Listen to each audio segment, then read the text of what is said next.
السلام عليكم ورحمة الله وبركاته.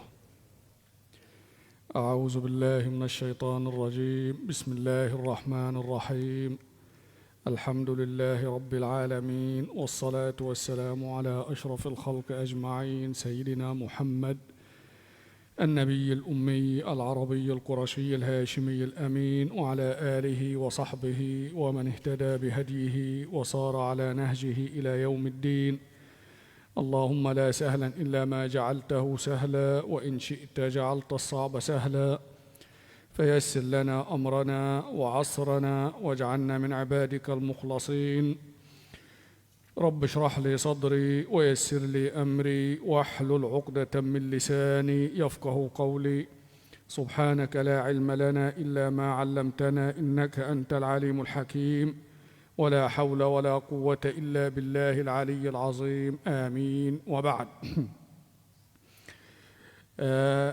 Pertemuan kita bulan sudah mengenai pemergian Nabi sallallahu alaihi wasallam ke Taif dan perjalanan baginda pulang ke Makkah, dan bagaimana ataupun dalam perjalanan Nabi pulang ke Makkah itu ada bermacam-macam peristiwa, di antaranya penemuan utusan jin kepada Nabi sallallahu alaihi wasallam sampai Nabi sallallahu alaihi wasallam kembali semula ke Makkah. Dan kita sudah tahu bagaimana Nabi sallallahu alaihi wasallam tak berani masuk Makkah secara berseorangan kerana takut orang-orang Makkah bertindak terhadap baginda sallallahu alaihi wasallam setelah Nabi pergi meminta tolong daripada musuh utama orang-orang Quraisy, yaitu orang Saqif atau orang-orang yang duduk di Taif. Akhirnya sekali Nabi sallallahu alaihi wasallam masuk Makkah dengan dengan bantuan atau bawa perlindungan salah seorang kenamaan orang-orang Quraisy. Baik. Jadi bila Nabi sallallahu alaihi wasallam balik daripada Taif,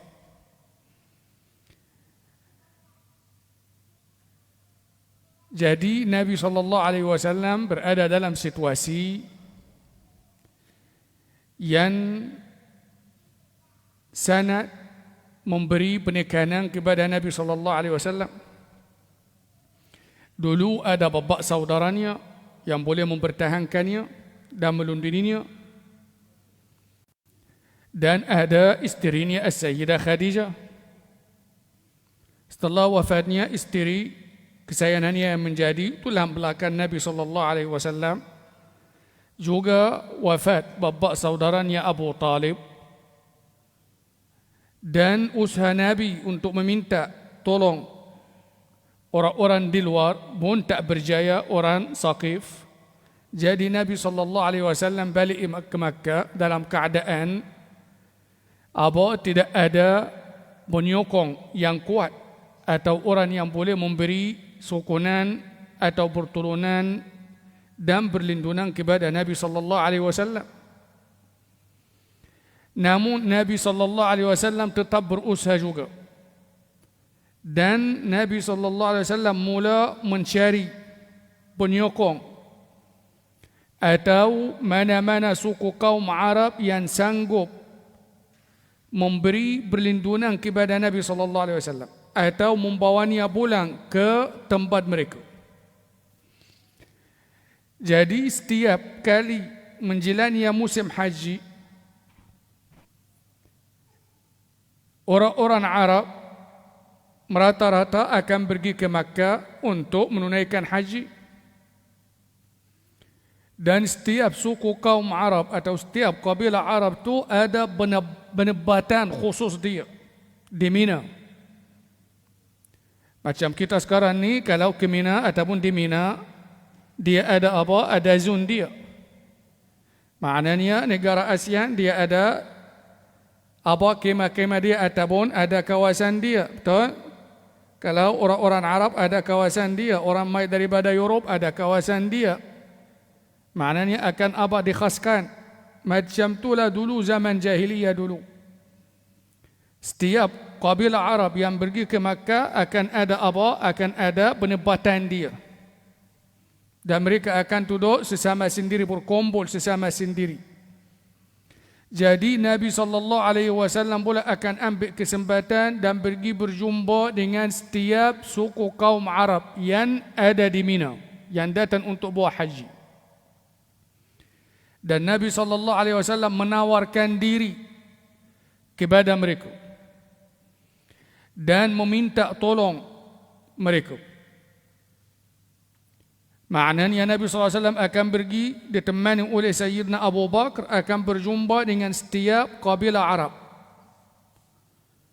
dan memperkenalkan dirinya dan berdakwah kepada mereka dan meminta apa persetujuan atau minta pertolongan daripada mereka. Ada setengah kabilah Arab yang dengar dengan baik kata-kata Nabi SAW dan memberi tindak balas yang baik. Ada yang bertindak sekadar dengar, tak menjawab atau tak menyahut seruan Nabi SAW atau penawaran Nabi SAW. Ada juga yang bertindak begitu sangat kasar terhadap Nabi. Ada yang menijik dan mempersindakan Nabi SAW. Akan tetapi tak ada mana-mana kabilah Arab yang sanggup, sekalipun mereka yang mempercayai Nabi, sekalipun orang yang menunjuk sokongan kepada Nabi atau mempercayai kata-kata Nabi, mereka tak berani membawa Nabi SAW pulang ke kampung mereka atau di kawasan mereka. Kerana mereka tahu mana-mana orang ataupun mana-mana kabilah Arab yang sanggup ataupun yang membawa pulang Nabi ke tempat dia, maknanya dia akan memusuhi semua orang-orang Arab, terutama orang-orang Quraisy. Jadi tak ada siapa berani atau sanggup bekerja sama dengan Nabi atau memberi pertolongan kepada Nabi atau membawanya pulang ke tempat mereka. Sekalipun ada di kalangan mereka yang mempercayai kata Nabi SAW. Dan usaha Nabi ini untuk berdakwah kepada kabilah-kabilah Arab atau menawar diri kepada kabilah-kabilah Arab tak dibiarkan bebas dalam usaha itu.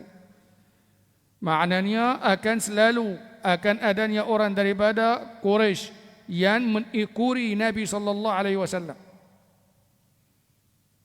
Antara orang-orang kenamaan yang selalu akan ikut Nabi SAW ke mana dia pergi, bapa saudaranya Abu Lahab sendiri. Maknanya Abu Lahab ni dia bergerak seolah-olah bayanan bagi Nabi SAW. Dia pergi ke mana, berjumpa dengan mana-mana kaum Arab atau suku kaum Arab di luar setelah Nabi SAW. Apa habis kata-kata dia, dia akan bagi tahu kepada kaum itu. Dia kata jangan mempercayai dia, jangan terpengaruh dengan kata-kata dia. Aku adalah bapa saudaranya dan aku lebih kenal dia daripada kamu. Jangan dengar kata-kata dia, jangan mempercayai dia, jangan tinggal agama kamu dan mengikuti ataupun dan mengikutinya atau ikut cakap dia. Selain daripada Abu Lahab, Abu Jahal juga yang akan ikut belakang Nabi SAW. Maknanya mereka tak membiarkan Nabi SAW bebas untuk berdakwah kepada orang-orang Arab di luar. Sentiasa akan adanya orang yang ikut Nabi SAW. Dan akan juga ugut orang-orang ramai, orang di luar. Kalau ada sesiapa yang tunjuk bersempati terhadap Nabi SAW, kalau adanya orang yang terima kata-kata Nabi, jadi mereka akan juga menancam atau ugut. Kesimpulannya, usaha Nabi SAW untuk menawarkan diri atau berdakwah kepada kabilah Arab lain atau orang-orang Arab di luar tidak berhasil. Baik. Jadi kita pula masuk kepada satu kumpulan yang terdiri daripada beberapa orang yang dipanggil atau disebut dalam Al-Quran dengan panggilan Al-Mustahzi'in. Kita masuk tajuk atau kisah mengenai sekumpulan atau satu kumpulan orang-orang Makkah, orang-orang musyrik yang selalu menejek dan mempersindakan Nabi sallallahu alaihi wasallam. Dan bagaimana kesudahan kumpulan itu? Bila kita baca dalam Al-Quran, Allah Subhanahu wa taala berfirman dalam Al-Quran, "Inna kafaynakal mustahzi'in." Inna kafaynakal mustahzi'in. Dalam surah Ar-Ra'd, "Inna kafaynakal mustahzi'in." Yang membawa maksud, sungguhnya kami telah memeliharamu kumpulan atau orang-orang yang mempersindakan kamu. Maknanya ada beberapa orang kenamaan yang sentiasa menejek dan mempersindakan Nabi sallallahu alaihi wasallam sampai kumpulan itu disebut dalam ayat yang saya baca tadi al-mustahzi'in, orang-orang yang mempersindakan Nabi sallallahu alaihi wasallam.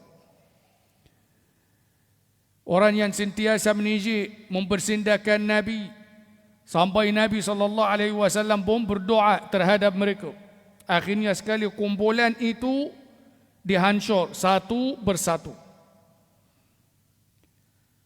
Kumpulan itu diberi nama atau ada dalam Al-Quran dipanggil Al-Mustahzi'in dalam ayat yang saya baca tadi surah Ar-Ra'd. Inna kafaynakal mustahzi'in.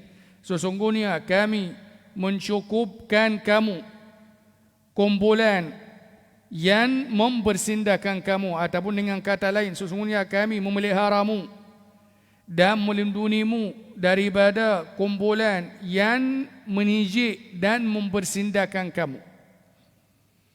Jadi sekarang ni kita akan senaraikan beberapa orang kenamaan dan bagaimana doa Nabi sallallahu alaihi wasallam mustajab terhadap mereka. Orang yang pertama bernama Al-Aswad bin Abdi Yaghus. Seorang bernama Al-Aswad bin Abd Yaghus. Apa ceritanya Al-Aswad? Al-Aswad ni dia sepupu Nabi sallallahu alaihi wasallam. Sepupu Nabi sebelah ibunya. Nama dia Al-Aswad bin Abd Yaghus. Al-Aswad ni menjadi kebiasaan dia atau sentiasa atau setiap kali kelihatan orang-orang Islam, dia akan duduk menejek dan mempersindakan mereka sambil berkata, raja-raja sudah sampai. Inilah raja-raja yang akan mewarisi takhta Kisra dan Kaisar. Maknanya apa? Sentiasa dia duduk memperlikihkan dan mempersindakan dan menejek sahabat Nabi sallallahu alaihi wasallam. Setiap kali ia melihat mereka, dia akan kata, qad ja'akum mulukul ard.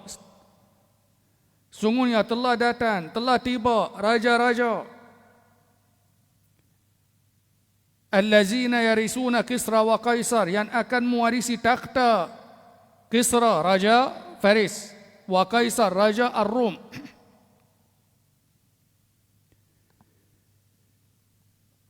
Bila berjumpa dengan Nabi sallallahu alaihi wasallam, selalu akan menejek Nabi dan mempersindakannya. Dia kata, wahai Muhammad, ama kullimta al-yawma minas sama'. Hari ini tak berhubung dengan langit. Tak ada apa-apa persyaraan dengan langit. Maknanya apa? Dia jumpa Nabi, akan apa? Mempersindahkan Nabi sambil berkata, ya Muhammad, tak ada berita hari ini, tak bersyakap dengan langit, tak berhubung dengan langit.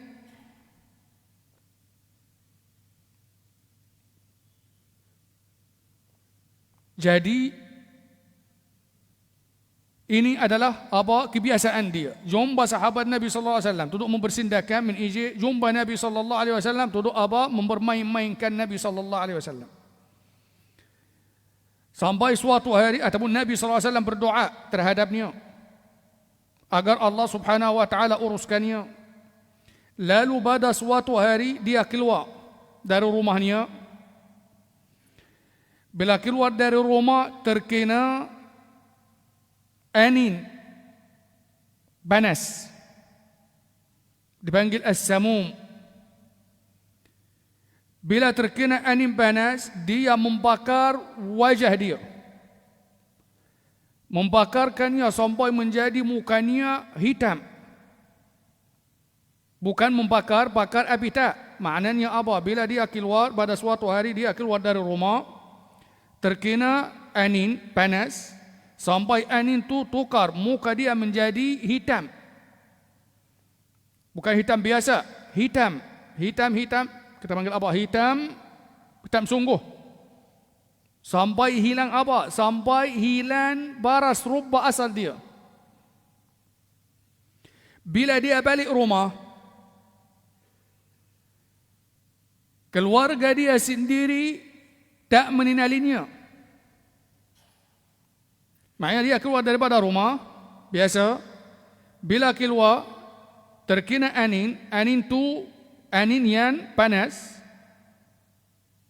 Lalu dia membakarkan wajah dia sampai bertukar terus warna kulit dia menjadi terlalu hitam pekat. Bila balik rumah dan kutuk pintu nak masuk, bini dia dan keluarga dia tak mengenalinya dan tak mau buka pintu untuk dia.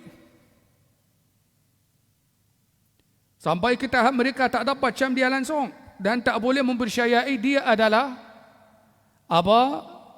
Suami dia Al-Aswad. Akhirnya sekali dia tak boleh kembali kepada ahli keluarga dia dan mereka tak membenarkan dia masuk. Jadi dia apa? Terbiar duduk di luar sampai mati dalam keadaan apa? Dalam keadaan berseorangan. Itu orang yang pertama nama dia Al-Aswad bin Abd Yaghus ibni Khalil Nabi. Bapa sepupu Nabi sebelah ibunya.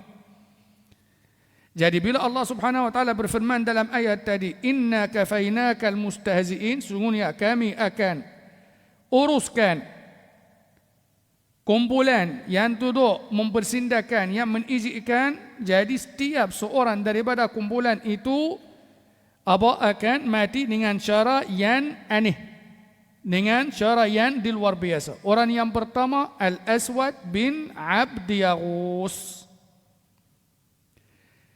Pergi kepada individu kedua, orang yang kedua. Maknanya orang tu kalau ikut bahasa buku dia kata apa? Wajahnya atau kulitnya menjadi hitam seolah-olah orang Habsyah, orang Afrika. Sampai ahli keluarga tak terima dia dan dibiarkannya apa macam tu sampai mati dalam keadaan kehausan, dahaga, hatta mata atashan. Orang yang kedua bernama Al-Aswad juga. Tapi ini pula yang kedua Al-Aswad bin Al-Muttalib, bukan Abdul Muttalib orang lain. Al-Aswad bin Al-Muttalib. Orang kedua daripada kumpulan orang-orang yang menijikkan Nabi sallallahu alaihi wasallam, Al-Aswad bin Al-Muttalib. Jadi dia pun salah seorang juga yang suka menijik sahabat Nabi sallallahu alaihi wasallam. Bukan dia seorang, dia beserta kawan-kawan dia. Dan pada suatu hari dia telah berkataan atau berbicara dengan Nabi sallallahu alaihi wasallam dengan bahasa yang tak baik, tak elok, dan mengucap perkataan-perkataan yang kesat terhadap Nabi sallallahu alaihi wasallam. Lalu Nabi berdoa terhadapnya agar Allah Subhanahu wa taala menjadikannya buta, menghilangkan penglihatannya. Dan juga Allah berdoa agar dia kehilangan atau matinya anaknya. Maknanya orang yang kedua tu yang bernama Al-Aswad bin Abdul Muttalib, ia juga tak henti-henti memperlisihkan, mempersindakan sahabat Nabi sallallahu alaihi wasallam dan Nabi. Sampai pada suatu hari dia bercakap kasar dengan Nabi sallallahu alaihi wasallam dan bertutur atau berkata-kata dengan Nabi sallallahu alaihi wasallam dengan bahasa atau perkataan yang tak elok, yang tak baik. Lalu Nabi terus berdoa agar Allah Subhanahu wa taala menghilangkan penglihatannya dan agar juga ia kehilangan anaknya. Dan Allah Subhanahu wa taala memustajabkan doa Nabi-Nya sallallahu alaihi wasallam. Macam mana? Al-Aswad bin Abdul Muttalib ni, dia keluar nak menyambut anaknya yang bulan daripada Syam. Dia ada seorang anak dan anak tu kemudian juga akan mati. Anaknya tu dia bulan daripada Syam. Kita tahu orang-orang Arab Makkah ni biasa akan pergi berniaga ke Syam dan ke Yaman. Jadi Al-Aswad ni ada salah seorang anaknya, dia bulan daripada Syam. Lalu Al-Aswad keluar untuk menyambutnya. Jadi bila dia keluar nak menyambut kebulanan anaknya itu, dia bersinggah dan berehat di bawah pokok. Dia membawa sekali bersamanya seorang hamba dia. Jadi bila dia duduk di bawah pokok, tiba-tiba dia menjerit, memanggil hambanya untuk mempertahankan dia. Mempertahankan dia daripada apa? Dia duduk minta tolong, hamba dia tolong. Ada orang duduk memukul mata aku. Mensusuk mata aku dengan Dengan duri. Jadi hamba dia kata, mana ada, tak ada siapa pun. Kamu sendiri yang duduk ambil daun pokok dan duri, dan kamu sendiri yang duduk duduk memukul mata kamu sendiri, tak nampak orang pun. Maknanya dia duduk menjerit, minta tolong. Hamba dia, mai tolong, ada orang sedang memukul mata aku, sedang menusuk mata aku dengan duri, mai tolong. Jadi hambanya tu dia kata, tak ada sesiapa, tak nampak sesiapa pun. Kamu sendiri yang duduk memukul mata kamu sendiri. Maknanya dia kata, kamu yang ambil daun daripada buku yang ada duri itu, dan kamu sendiri yang duduk duduk memukul diri. Akhirnya sekali dia hilang penglihatan dia di situ. Maknanya doa Nabi sallallahu alaihi wasallam mustajab terhadapnya dan dia menjadi a'ma atau menjadi buta. Jadi kita kata Nabi SAW berdoa agar dia jadi buta, jadi Allah memustajabkan doanya. Dan juga Allah memustajabkan doa Nabi-Nya. Dan anaknya dibunuh dalam perang Badar. Yang membunuhnya seorang sahabat Nabi daripada kalangan orang Ansar bernama Abu Dujanah. Abu Dujanah, seorang sahabat Nabi yang sangat terkenal dengan keberanian dia. Maknanya Allah memustajabkan doa Nabi-Nya dan orang itu kehilangan mata atau penglihatannya, dan juga anaknya dibunuh dalam perang Badar, dan yang membunuhnya seorang sahabat Nabi sallallahu alaihi wasallam bernama Abu Dujanah. Taib, kita pergi kepada seseorang lagi yang bernama, kita memilih. Jadi kita pergi kepada salah seorang yang sangat masyhur, Abu Lahab dan isterinya. Abu Lahab dan isterinya. Kita tahu Abu Lahab ni kana min asyaddin nas adawatan lin Nabi sallallahu alaihi wasallam. Maknanya Abu Lahab ni termasuk orang yang paling musuh ataupun termasuk kumpulan yang paling keras bermusuhannya terhadap Nabi sallallahu alaihi wasallam. Sekalipun dia bapa saudara Nabi. Dan menjadi kebiasaan Abu Lahab, selain daripada kejahatan-kejahatan yang kita ceritakan, dia menjadi jiran bagi Nabi sallallahu alaihi wasallam. Jiran satu Abu Lahab, seorang lagi jiran Nabi nama dia Uqbah bin Abi Mu'ayyid. Maknanya menjadi jiran Nabi Abu Lahab satu lagi jiran nama dia Uqbah bin Abi Mu'ayyid. Sekali kita akan ceritakan. Dan Nabi sallallahu alaihi wasallam pernah bersabda, seburuk-buruk jiran ialah dua jiran itu, Abu Lahab dengan Uqbah bin Abi Mu'ayyid.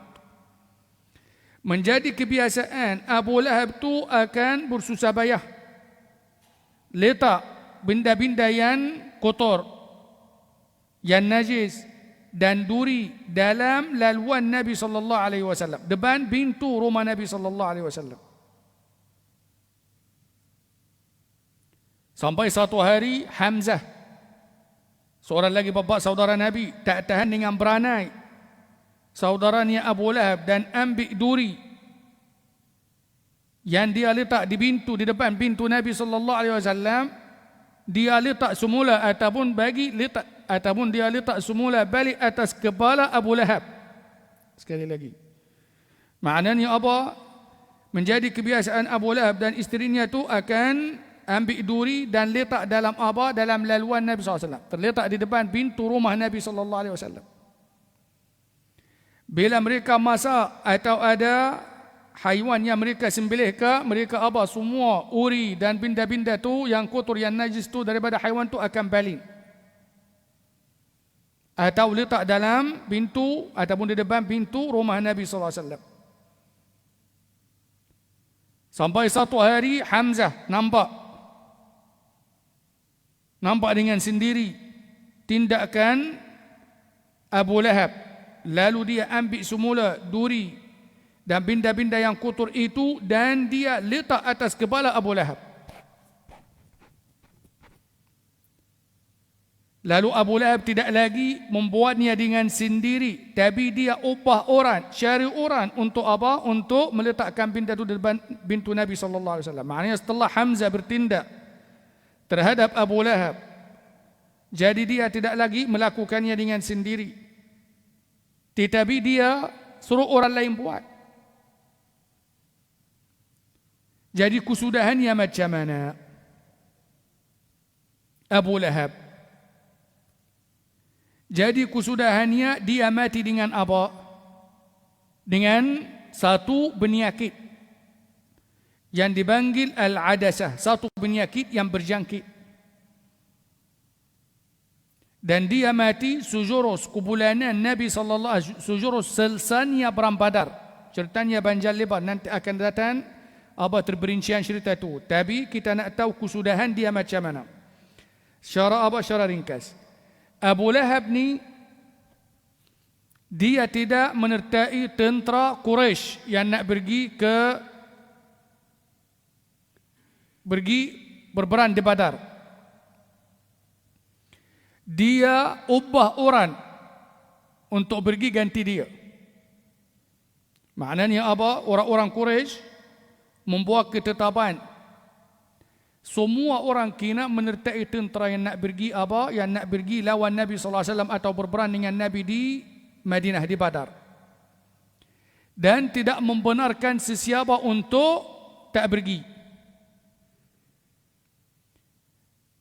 Kalau tak boleh pergi dengan sendiri, kena cari orang ganti. Jadi Abu Lahab dia tak mau pergi.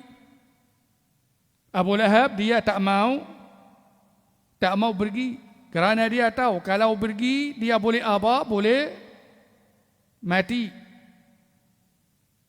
Dan ada kes anaknya yang kita semua tahu, anaknya itu bila bertindak biadab terhadap Nabi SAW dan memaki Nabi SAW, Nabi berdoa terhadapnya agar ia dimakan oleh apa? Oleh anjing. Sebenarnya Abu Lahab ni kejahatannya banyak terhadap Nabi SAW. Abu Lahab ni dia ada 2 anak lelaki.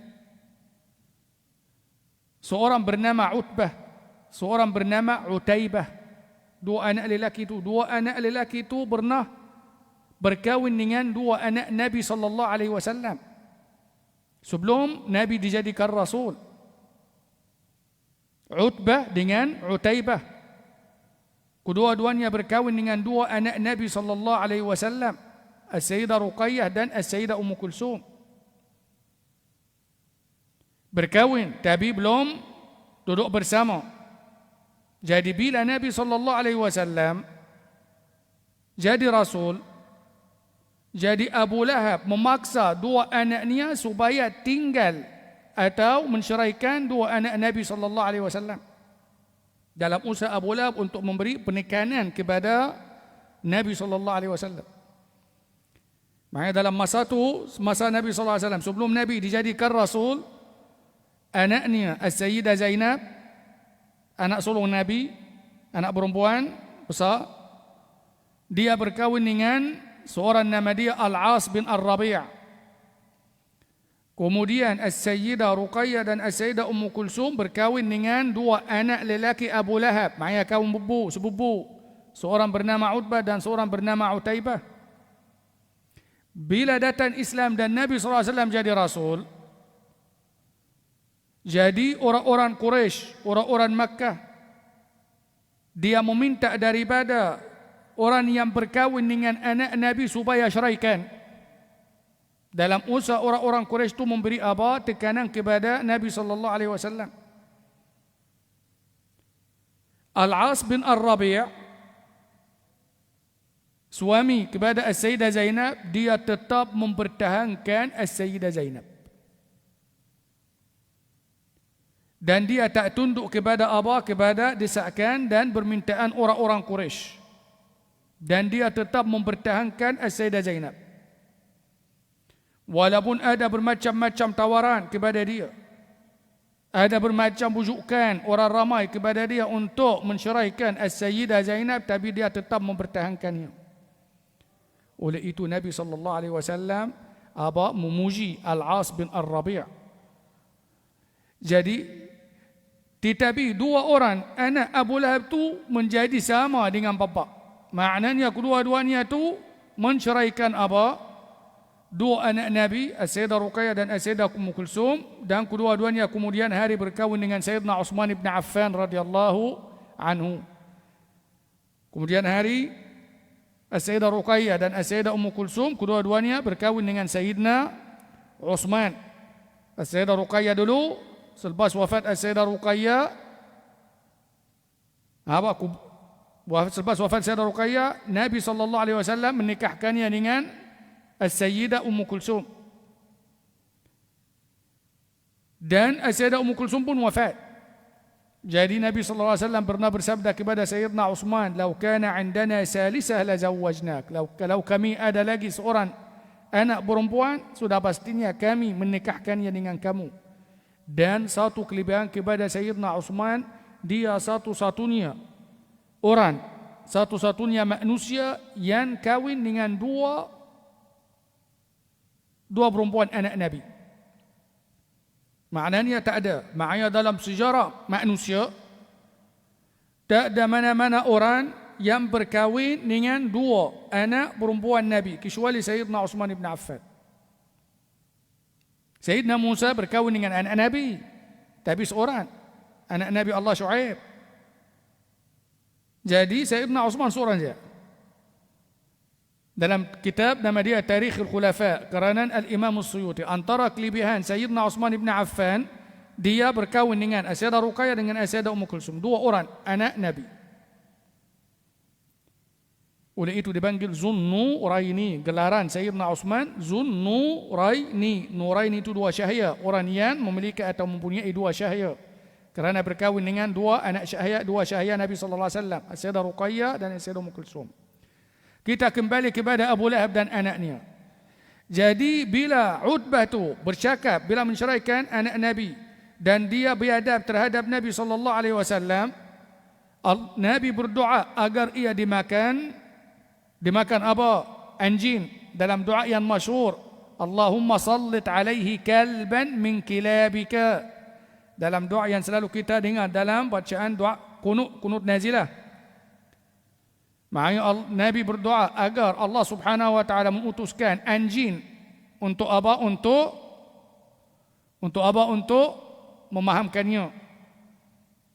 Allah memustajabkan doanya dan hantar bukan anjing, hantar seekor singa.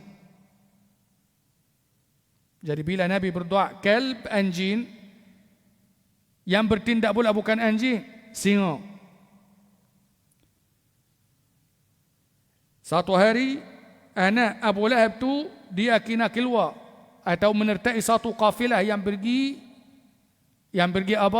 ke Syam, yang membawa perniagaan ke Syam. Jadi sebelum dia bergerak, Abu Lahab, bapa dia sangat risau mengenai doa Nabi sallallahu alaihi wasallam.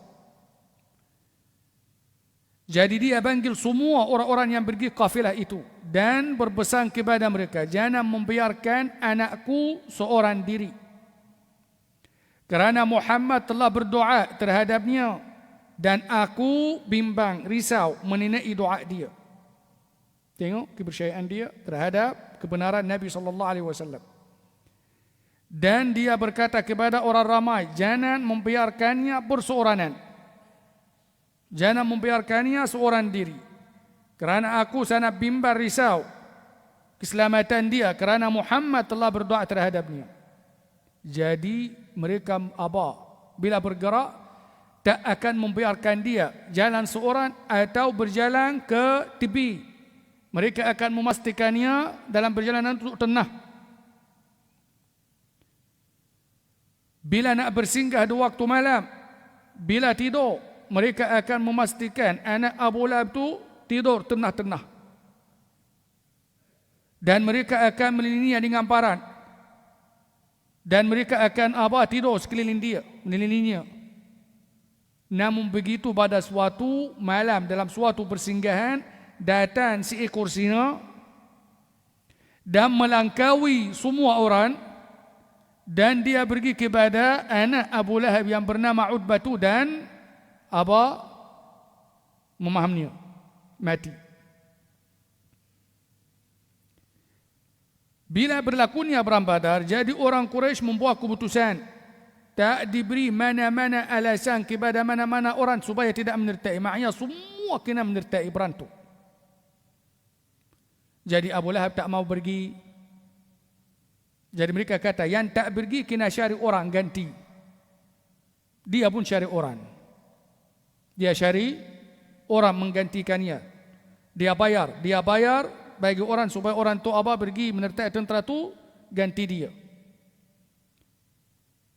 Jadi nanti kita akan ceritakan. Jadi bila dia duduk di Makkah, tak pergi, dia tak sabar-sabar nak tahu apa yang terjadi. Tanpa kita meluaskan cerita itu, nanti kita akan ceritakan perang Badar. Jadi beberapa hari setelah selesainya perang Badar, dan setelah dapat tahu ataupun setelah dia dapat berita mengenai kekalahan teruk orang-orang Quraisy, beberapa hari, ada yang mengatakan lebih kurang 3 hari sesudah dia terima berita mengenai kekalahan orang-orang Quraisy, dia Allah Subhanahu wa taala kena penyakit ataupun dia jatuh sakit dengan suatu penyakit dipanggil al-adasah. Satu penyakit yang berjangkit. Dan penyakit itu sangat ditakuti oleh orang-orang Arab. Maknanya bila adanya orang sakit dengan penyakit itu akan dibulau terus. Dan tak ada siapa berani menghampirinya. Dia sakit, mati. Beberapa hari saja. Sejurus berlakunya perang Badar. Bila mati, tak ada siapa nak urus jenazah dia. Tak ada siapa yang nak urus jenazah dia. Kerana apa? Kerana takut jangkit. Termasuk anaknya sendiri. Oleh itu Allah berfirman dalam Quran dalam surah Tabbat yada ma aghna anhu maluhu wa ma kasab. Abu Lahab ni sebelum ni bukan lagi bermegah-megah dengan harta kekayaan dia, dan dia salah seorang dikira termasuk orang kaya Quraisy. Dan harta dia banyak, terdiri daripada daripada haiwan ternakan, terutama lembu. Kira antara orang kaya Quraisy Abu Lahab ni. Dan pula anak dia sedikit pun tak dapat. Ma aghna anhu maluhu wa ma kasab. Hartanya yang dia duduk ataupun yang dia duduk tak henti-henti bermegah dengan kekayaan dia. Dan anak dia sedikit pun tak dapat membantunya. Bila terkena penyakit itu dan mati, tak ada sesiapa pun berani nak menghampirinya dan nak mengurus jenazah dia. Kerana takut berjangkit. Isteri dia tu nanti kita akan ceritakan nama dia isteri dia tu, dia bapa dia anak, dia saudara kepada Abu Sufyan. Bapa dia nama dia Harb bin Umayyah.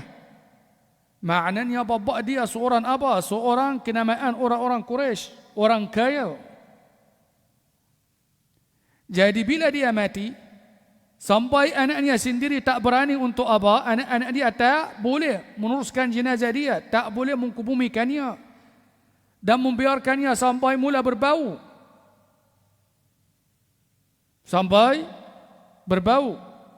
Akhirnya sekali keluarga dia takut, dimalu di depan khalayak ramai, orang akan kata tengok biar bapa sendiri tak dikubumikan, tak ditanam. Jadi mereka buat apa? Mereka korek lubang di tempat yang dia mati dan tolak dia daripada jauh dalam lubang itu dan memalim batu sampai menutupnya. Itu kesudahan dia, Abu Lahab. Isterinya pula yang disebut dalam Quran Hammalatul Hatab. Hammala al-Hatab, yang bersusah payah pergi cari kayu. Sebenarnya tu isteri dia tu kaya-kaya. Isteri kepada orang kaya. Bapa dia orang kaya raya. Dia sendiri ada harta kaya. Tetapi dia begitu sangat kiduk sekali. Sampai disebut dalam Quran Hammalatul Hatab. Hammalatul Hatab tu maksud dia apa? Yang bersusah payah membawa kayu. Ada banyak tafsir di situ. Maksud dia apa? Dia walaupun dia seorang dikira orang kenamaan. Kalau kita bahas sekarang ni kata boleh Puan Sri ataupun boleh kata Datin. Tapi dia kira-kira tak mau cari orang untuk pergi cari ataupun tak mau ubah orang pergi cari kayu. Dia sendiri yang akan pergi cari kayu sendiri, kayu api sendiri. Dulu-dulu orang nak masak, nak semua guna kayu api. Menjadi kebiasaan orang yang kedudukan dengan dia tak akan buat kerja tu sendiri, akan ubah orang untuk cari kayu api. Dia tak, dia kira ikut. Jadi dia sendiri yang akan bersusah payah pergi cari kayu api. Maknanya apa di sini? Maknanya walaupun dia dengan suami dia tak henti-henti mencemeh Nabi atau memperliki Nabi kerana susah. Dan memang Nabi SAW pada waktu itu susah. Tetapi walaupun mereka kaya dan dia kaya, tapi cara hidup dia lebih teruk lagi daripada kehidupan orang yang susah sampai dia sendiri yang kena bersusah payah pergi cari kayu. Walhal kerja itu bukan kerja orang yang setaraf atau sekedudukan dengan dia. Biasanya orang akan ubah orang untuk pergi cari kayu api, dia sendiri yang pergi cari. Sampai satu hari dia balik dengan membawa kayu. Bila dia balik dengan membawa kayu itu, dalam perjalanan dia letih, penat bawa kayu. Bila dia penat, dia duduk berehat atas kayu yang dia telah kumpul tu, yang telah kutip tu. Maknanya kayu yang dia telah kutip tu, bila dia membawanya bulan, dalam perjalanan tu bulan dia letih. Bila letih dia duduk beristirahat di atas kayu yang dia kumpul tu. Bila dia duduk berehat, datang Jibril alaihissalam dari belakang dia dan tarik dia, jatuh mati. Itu isteri Abu Lahab. Dan ini kesudahan Abu Lahab. Ini kesudahan Abu Lahab dan isterinya, yang termasuk juga kumpulan al-mustahzi'in, yang sentiasa menijik atau mempersindakan Nabi sallallahu alaihi wasallam. Taib, kita pergi pula, isterinya tu nama dia Ummu Jamil. Isteri Abu Lahab nama dia Ummu Jamil bin Harb. Dia saudara kepada Sufyan, saudara kepada Abu Sufyan. Maknanya dia ibu saudara kepada Sayyidina Muawiyah bin Abi Sufyan. Nama dia Ummu Jamil bin Harb. Jadi Sufyan saudara dia. Baik. Kemudian kita pergi kepada kepada orang seterusnya, ataupun dua orang yang menjadi kawan baik. Seorang bernama Ubay bin Khalaf, yang disebutkan dalam surah Yasin, yang membawa tulang yang sudah rumput dan menghancurkannya dan meniupkannya ke arah Nabi. Ubay bin Khalaf dan kawan baik dia Uqbah bin Abi Mu'ayt. Ubay bin Khalaf dan seorang lagi bernama Uqbah bin Abi Mu'ayt. Dan Uqbah bin Abi Mu'ayt itu dia seorang jiran Nabi sallallahu alaihi wasallam. Tadi kita sebut Abu Lahab satu jiran, dan Uqbah bin Abi Mu'ayt itu jiran lagi satu. Dan dua orang ni memang orang dikira orang hebat, orang Quraisy. Orang ternama orang Quraisy, Ubay bin Khalaf dan Uqbah bin Abi Mu'ayt. Dan dua-dua orang ni kawan baik. Taib, mengenai cerita kedua-duanya dan apa yang mereka laku terhadap Nabi sallallahu alaihi wasallam dan bagaimana Allah uruskan kedua-duanya dan kesudahan kedua-duanya, kita tangguhkan kerana masa tidak mengizinkan kita. Jadi setakat itu aku qauli hadza wa astaghfirullahal azim li wa lakum wa ila al-liqa in qaddarallahu lana al-baqa wallahu a'lam bis-shawab. Wassalamu alaikum warahmatullahi wabarakatuh.